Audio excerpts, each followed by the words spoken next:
Hello everyone, আমি Shampa from Shampa's kitchen story. আপনাদের সবাইকে স্বাগত জানাই আমার চ্যানেলে। আপনারা যারা আমার চ্যানেলের নতুন বা পুরনো বন্ধু হয়ে আছেন তাদের সবাইকে জানাই যে আমার চ্যানেলটিকে সাবস্ক্রাইব করে তার পাশে বেল আইকনটি প্রেস করতে ভুলবেন না, যাতে আমি আমার চ্যানেলে নতুন কোনো ভিডিও আপলোডের সাথে সাথেই আপনাদের কাছে নোটিফিকেশনটি পৌঁছে যায়। আজকের রেসিপিটা শিমের পাতুরি। আস্তে আস্তে চলুন দেখা যাক কিভাবে আমি শিমের পাতুরিটি বানালাম। তবে ভিডিওটি লাইক আর শেয়ার অবশ্যই করবেন যদি ভালো লেগে থাকে, আর কমেন্টসে আমাকে জানাবেন যে আমার ভিডিওগুলো আপনাদের কেমন লাগছে, যাতে আমিও বুঝতে পারি যে আমার বন্ধুদের কেমন লাগছে আমার ভিডিওসগুলো। তাহলে চলুন শুরু করি। সবার প্রথমে আমি নিয়ে নিয়েছি এখানে শিমগুলো আমি পিসেসে বলছি, আপনারা গ্রাম বা কেজিতেও কিনে নিতে পারেন যতটুকু আপনাদের দরকার। তারপরে আমি এখানে নিয়ে নিয়েছি একটা বাটির মধ্যে 3 চামচ মতন পোস্ত, 4 চামচ মতন কালো সর্ষে, আপনারা চাইলে সাদা সর্ষেও ব্যবহার করতে পারেন, আর 5 থেকে 6 পিস আমি কাঁচা লঙ্কা নিয়ে নিয়েছি। এবার এটাকে পেস্ট করে নেব একটু নুন অ্যাড করে।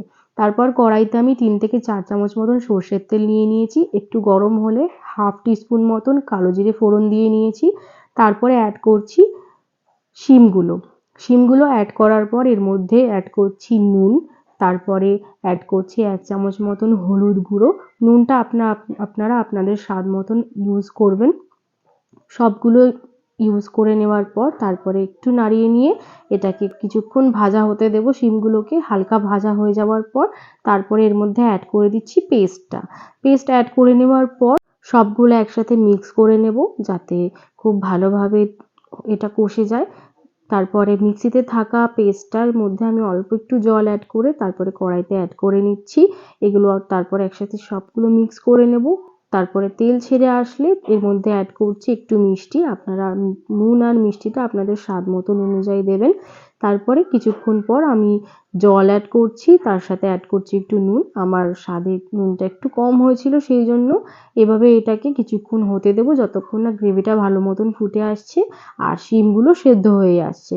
তাহলে আপনারা আপনাদের বাড়িতে এরমভাবেই বানিয়ে নিতে পারেন শীতের দুপুরে বা গরমের দুপুরে যখন ইচ্ছে, আর এটাকে সার্ভ করতে পারেন আপনাদের ফ্যামিলি মেম্বারসদের সাথে গরম গরম ভাতের সাথে। আর আজকে কিন্তু এটাও আমিও গরম গরম ভাতের সাথেই টেস্ট করব, এটাকে আজকে শুধু টেস্ট করব না। তাহলে আমার রেসিপিটি আপনাদের কেমন লাগলো কমেন্ট বক্সে অবশ্যই জানাবেন। আপনাদের কমেন্টস পেলে আমি খুব খুশি হব এবং এটাকে বানিয়ে নিতে পারেন খুব তাড়াতাড়ি। তাহলে আজকের জন্য আসছি, দেখা হবে আপনাদের সাথে খুব শীঘ্র।